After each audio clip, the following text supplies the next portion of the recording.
अच्छा ये बात है, तो भाई अपना नाम भी लिख लो, एक दफा नहीं 2 दफा लिख लो। लिख लो मेरे भाई, 3 बार लिख लो। ओहो, और अब क्या हुआ?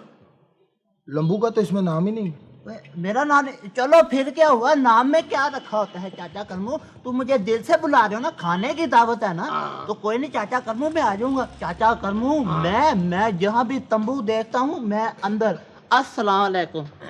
खुदा हाफिज। हैं? और- तंबू तुम्हारे थे मेरे भाई? अच्छा अच्छा बैठ जाए यार।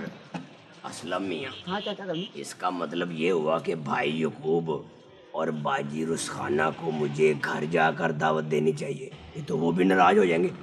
हाँ चाचा करमू, तुम ऐसा करो, तुम मामे यकूब को जाके इतला दो, और मैं सोने चांदी की तरफ जाता हूँ। चलो फिर चले। ठीक है ना? और मेरे साथ चलो, मेरा हाथ पकड़ लो, कहीं तुम गुम ना जाना। ओए आ यार, जाओ, बड़ा चलो। शरारती है। अब आ जाओ चाचा करमू, आ जाओ।